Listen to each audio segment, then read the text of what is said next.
think it looks like everyone's ready. Ms. Prendergast, you may begin.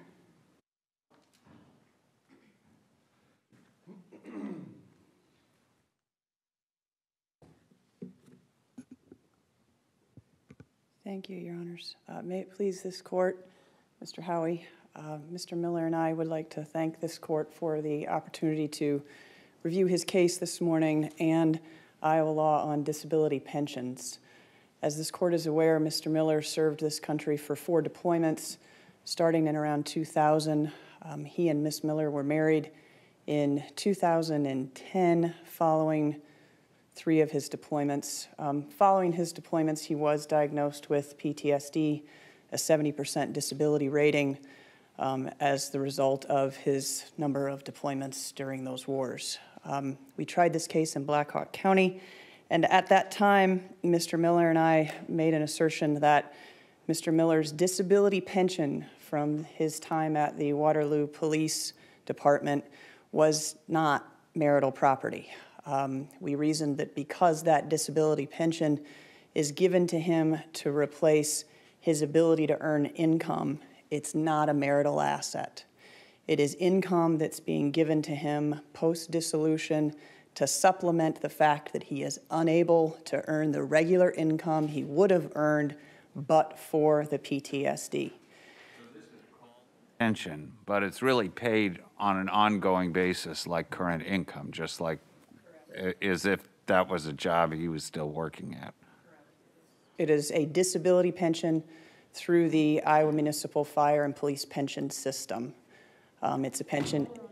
I want to do just a little bit of housekeeping, make sure I understand correctly.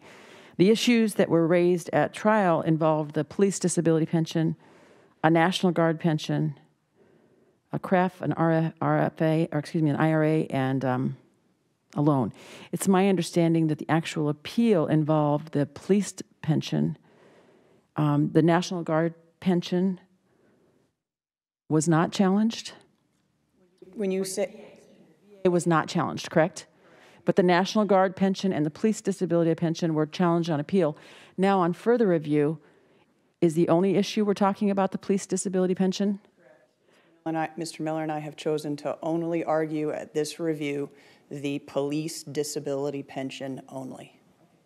And is it your understanding as well that the survivor benefits issue is no longer at issue either? Okay. Thank you. Thank you. I just wanted to make sure we're all focused on the one issue remaining. Thank you. I think it's helpful to review some of the Iowa law on disability pensions. They're quite illustrative in terms of the genesis of what this court has done with disability pensions. In 1989, the Howell Court determined that a disability payment to a retired service member injured in the line of duty cannot be considered compensation for past services. It went on to state, while this type of disability payment may be considered in the equitable granting of alimony or support, we do not consider it marital property.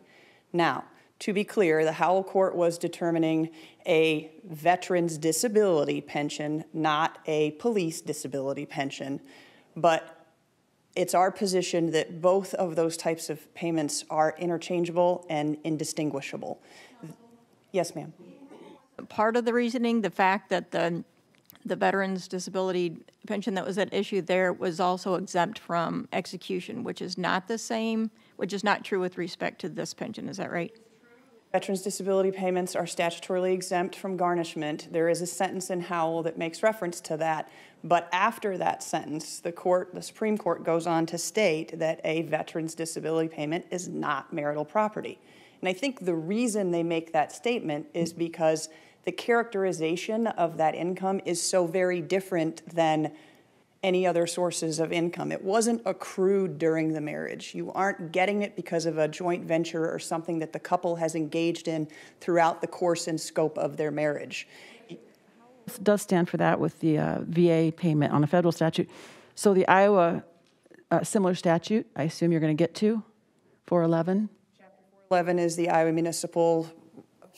Isn't that what we should be focusing on? You can reference that statute for sure. The denies case specifically approaches Chapter 411 and specifically finds that the pension is subject to an income withholding order for the purpose of child support. The Chapter 411 code section does, from my brief review, and I'll admit it was brief, doesn't specifically, it has a very broad section about it being non-attachable. So that's an interesting question in terms of whether or not the statute specifically says that it wouldn't be. And let me back up. I know for a fact that the Waterloo, or that the Iowa Municipal Fire and Police Pension System is subject to marital property orders, and that marital property orders can divide those pensions. What's unclear right now in case law is whether or not that is proper for a disability pension, which is different than a pension you receive. Yes? At least as I read the statute, is Chapter 411 includes and discusses both the regular kind of retirement pension and the disability pension. Is that right? In different code provisions. Different definitions of disability and a regular retirement pension, yes. Punishment or exemption piece just refers to pensions without distinguishing between the two. Also say it refers to retirement allowance, return of contribution, or any other right accrued or accruing to any person under this chapter. Wouldn't that include the disability portion? Argument that could be made there, yes. The unassignable except for marital property, for example. If I could get back a little bit to the case law, as I've already mentioned, the denies case talks about child support. What's important in there is that it references that it's income. And we're not here arguing that a disability pension is in fact income for the purposes of child support. But if we're going to approach it that it's income for alimony, that's a different equitable argument than whether or not it's a pension that has accumulated as a result of a marriage.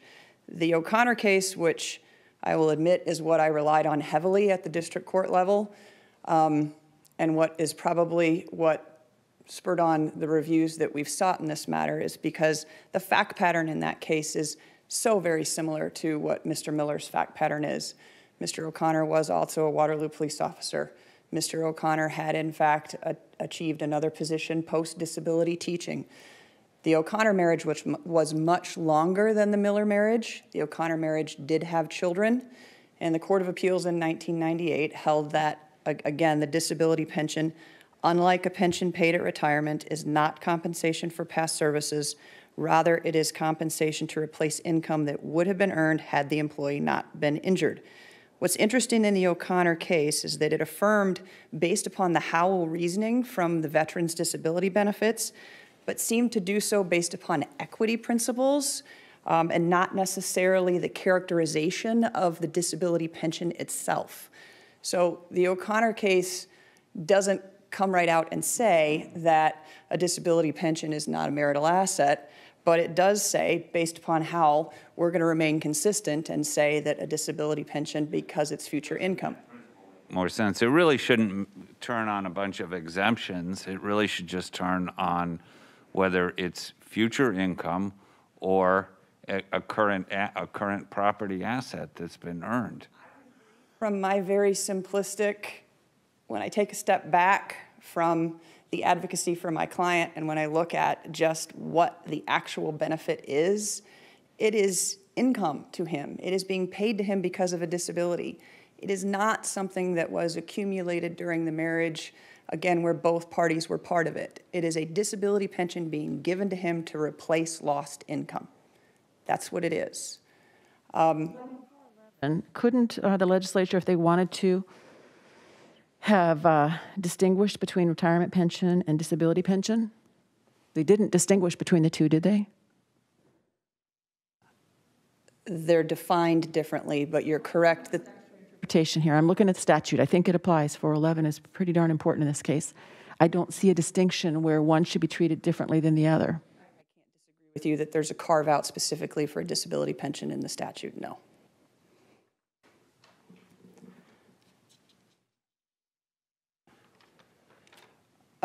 One final, yes. It was the district court subject, or it was subjected to a Benson formula, right?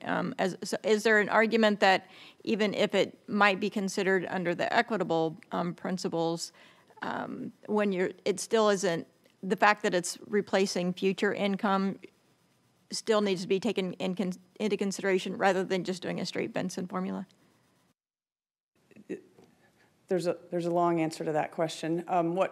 What concerns me about the Benson formula, well, first off, yes, the disability pension that Mr. Miller is getting right now isn't necessarily reflective of the entire time in his service, correct? Because it's a percentage based upon his disability. So you're now using a Benson formula to divide a disability pension that hasn't accrued during the course and scope of an entire employment.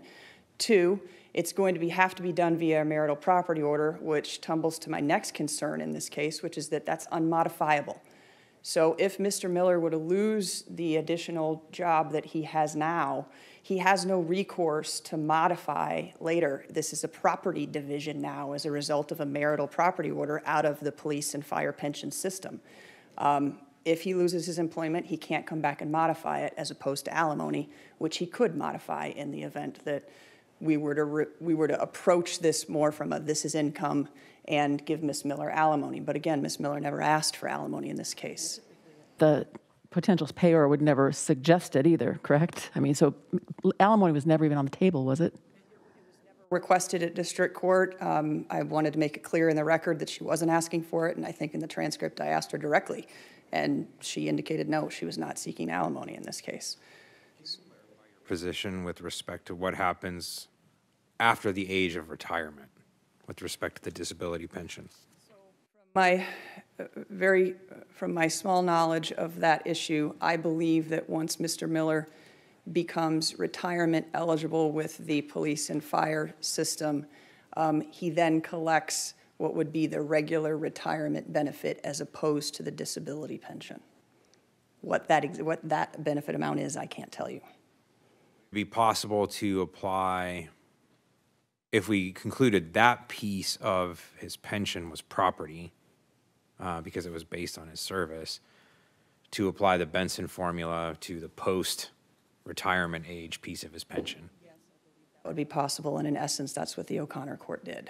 The O'Connor court said there's going to be no division of this disability pension while he's collecting it, and when he's retirement eligible, Ms. O'Connor shall receive her 50% marital portion of what accrued during the marriage while he was. If I'm, instead of suffering from PTSD like Mr. Miller, if I was injured on the job and I start getting workers' comp benefits on an ongoing stream of payments, do I have to, is that treated as marital property or not? Decision in 2005, it is not considered marital property. Any workers' compensation benefits received after dissolution are not considered marital property. The quote specifically in the Schreiner Court is that remaining benefits should have been treated as future income, not property subject to equitable distribution. I read that language to say it is not marital property. So Mr. Miller and I's position in this case is twofold. Number one, a police and fire pension disability benefit is not a marital asset subject to division because of the nature and characterization of what that income is, because of what the Schreiner Court has said in 2005, also using the Howell reasoning. And then two, in the event this court is unwilling to state that it is not a marital asset, there needs to be a deeper equitable analysis on whether or not a division of future income dividing out of his disability pension was in fact proper in this matter. In light of the fact that Ms. Miller did not demonstrate a need for spousal support, she was in good health, she was young, she did have her education, had a full-time job and free health insurance and a relatively short marriage, what this division by the district court ended up doing is awarding her a share of his future income from now until retirement, which, again, if you were to analyze it from an alimony standpoint, would be inequitable. Back to that statute. Before we talk about all the things about the equitable arguments of your position, I'm having a hard time getting through this statute. Help me understand where it's clear in the statute that we even need to go that far. I'm having a hard time seeing how it's not included. The statute outright says that any assets are not subject to garnishment. Is that broad language is what you're referencing, that all-encompassing portion of the statute that says no one may attach to this interest by Yeah, I mean, that's in there too. the marital, right. I can make an argument that it's broad and it's clearly indicating that unless there's a specific carve-out for a marital property order, that it's not allowed to be touched, much like a veteran's disability benefit. Thank you. With that, again, we thank the court for this opportunity and welcome any further questions on rebuttal.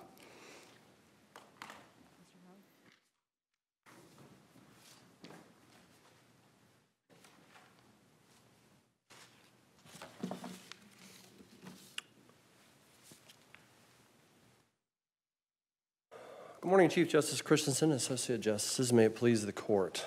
My name is Andrew Howie and Ms. Prendergast. I represent the, resistor to this particular case. And to follow up on Chief Justice's question during Ms. Prendergast's presentation, just for house cleaning, my client's position is just simply is that this court should affirm the Court of Appeals completely.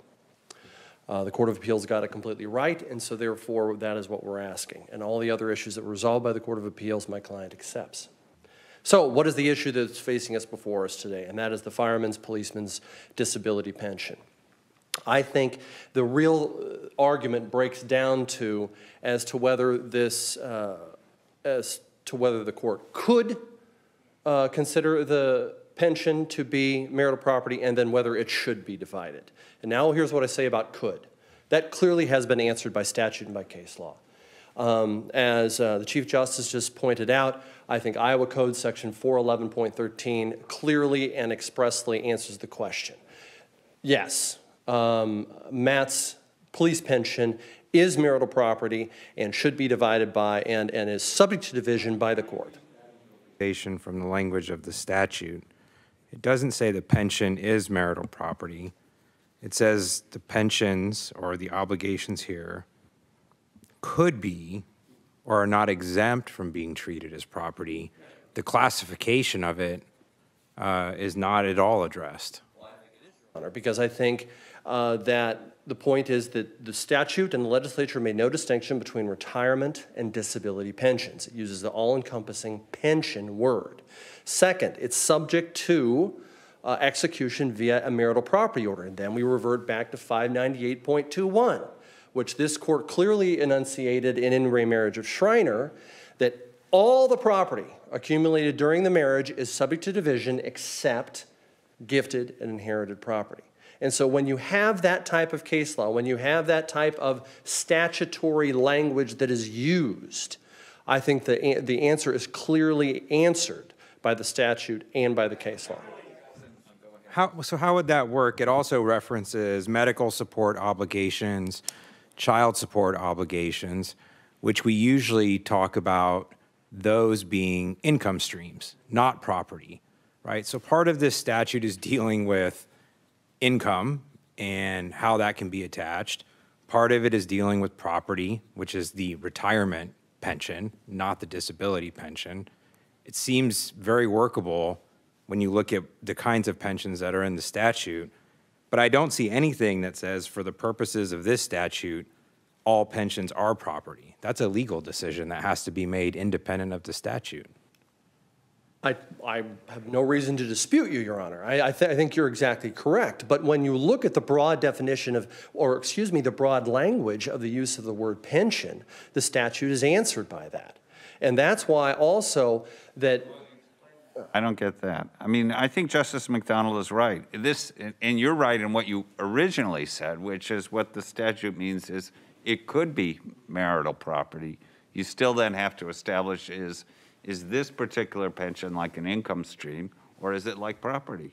I think now we're trying to split hairs in terms of what is income stream and what is not. And what this court and the Court of Appeals has said consistently is whether it is income stream or whether it is whether it is a 401k sitting out there, it is property. Let's just take how this court divides, when you look at the Benson formula, how this court divides retirement pensions. What the applicant is trying to do here is trying to separate out that even though we're not disputing retirement pensions can be divided, That clearly is, and the case law in Iowa is well established. Retirement pensions are considered to be marital property, that wait, disability is not. And I think that that is an improper distinction that this court has not recognized. A distinction between system disability pensions or all disability pensions?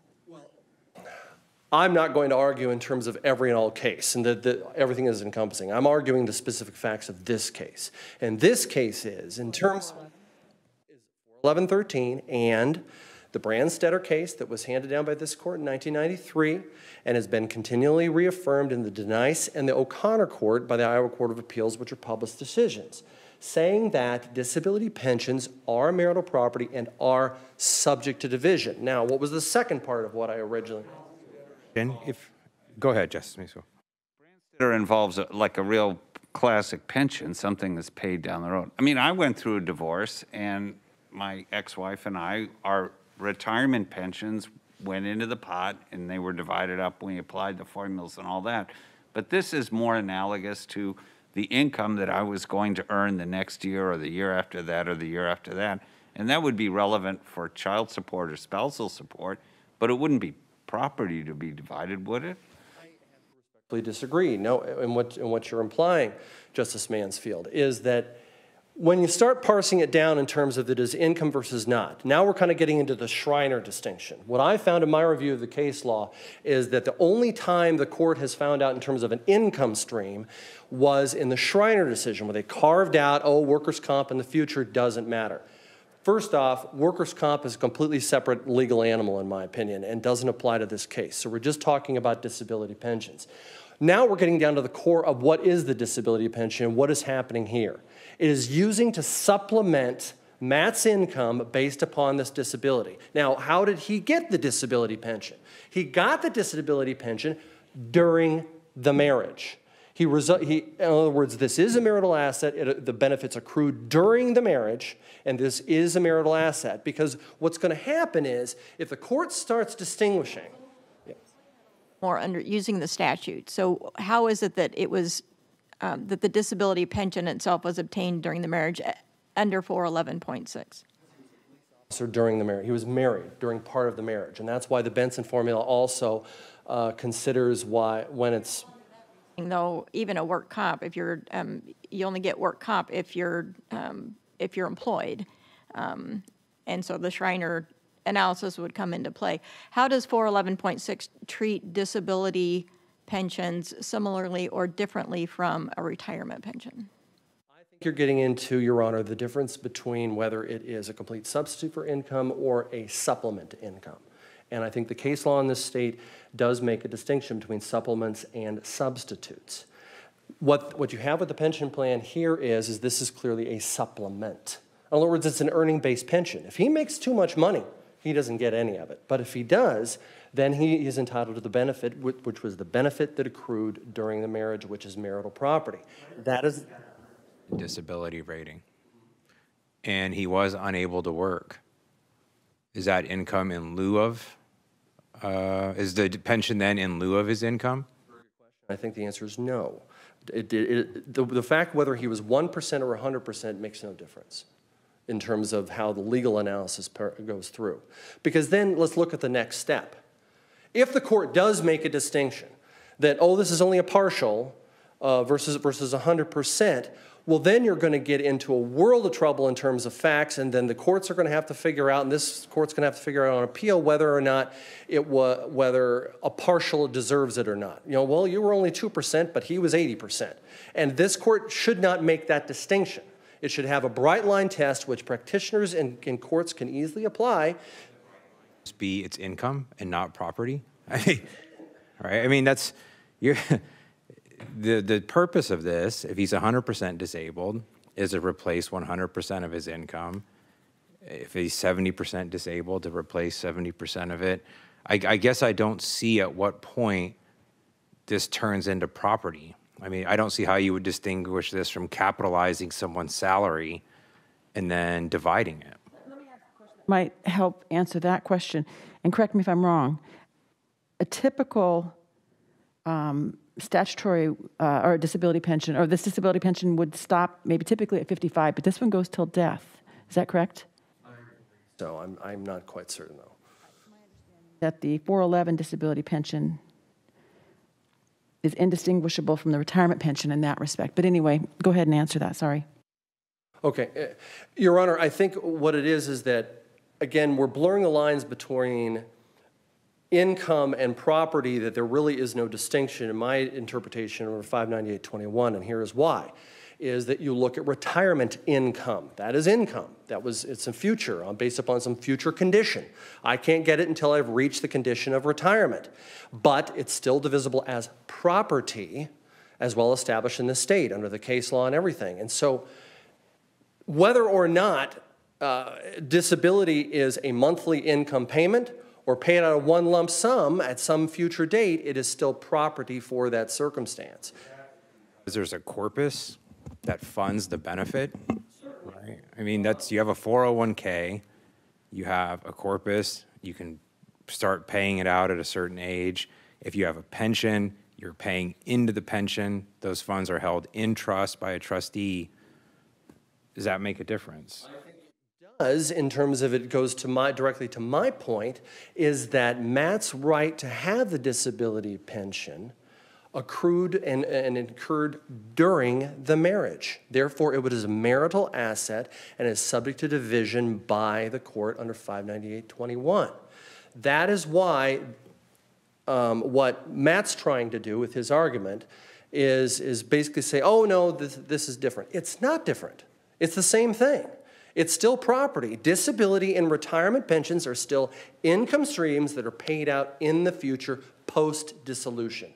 And that is property which has been well established by this court. And so what I would suggest, based upon what the applicant's argument is when you have the Schreiner case, which is a very unique example in the world of marital property law of the state, is you have Schreiner carved out that one little exception of workers' comp. This isn't workers' comp. This is disability retirement. And my concern is that if this court entertains or finds in favor of Matt's, is that this is going to then open the floodgates of classifications of, well, this is really a disability. It's not a retirement.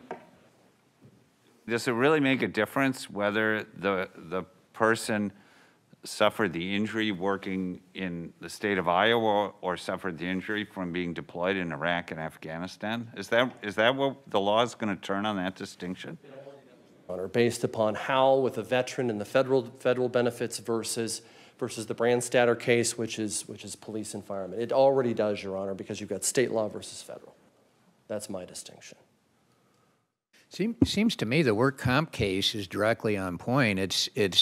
The theory is it's replacing future income you would have earned but for your on-the-job injury.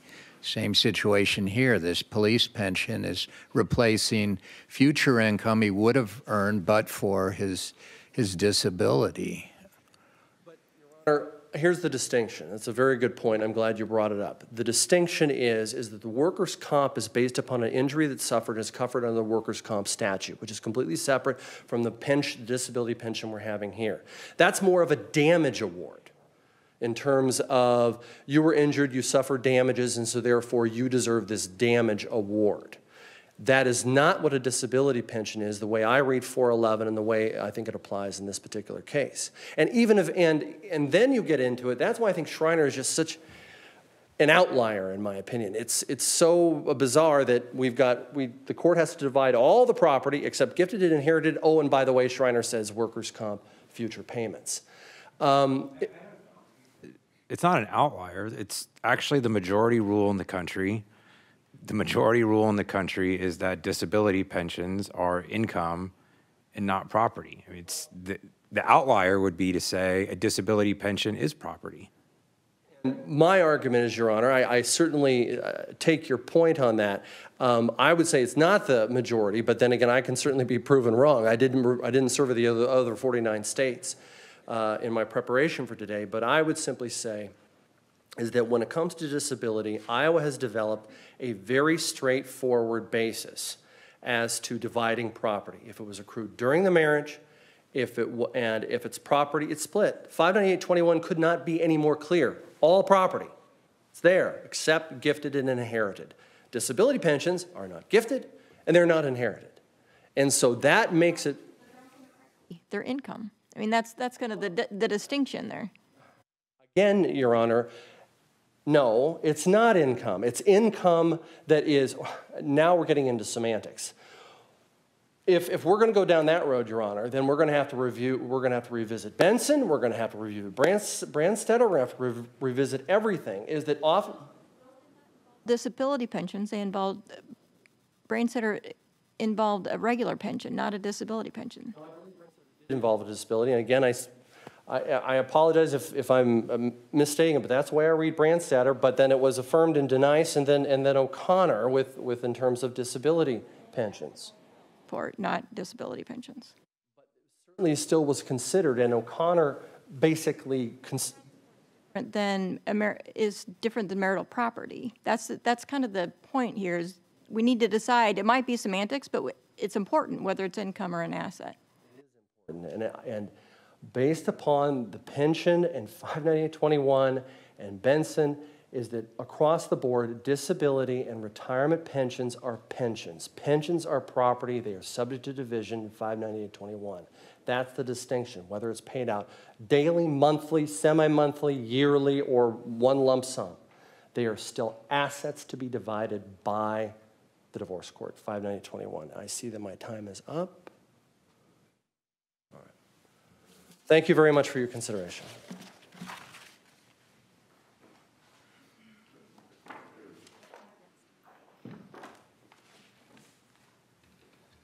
Thank you, Your Honors. Brandstetter is just a regular pension. It is not a disability pension. It is a regular division of a marital asset that was accumulated during the marriage. And if I read this correctly, he was still contributing to his fireman's pension at the time of the divorce. So that is distinguishable.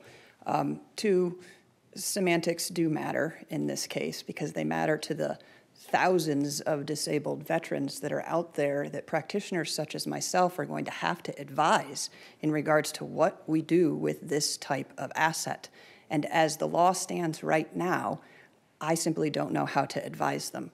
We have the Schreiner case, which again clearly identifies that an income stream, and by the way, workers' compensation benefits are a type of property, but they are calculated based upon a wage. They are calculated based upon a wage rate that is determined during the course and scope of that person's employment. So that, to me, is the clearest indication that while Mr. Howie likes to call it damages, and I understand that many folks call it that, it is an income stream that the individual is getting based upon their wages that they earned during the course and scope of their employment. So it is directly on point because the same disability pension from the police and fire pension division is calculated based upon the wages and the income earned during the time they were employed in their position as a police officer based upon the factors in the calculation that.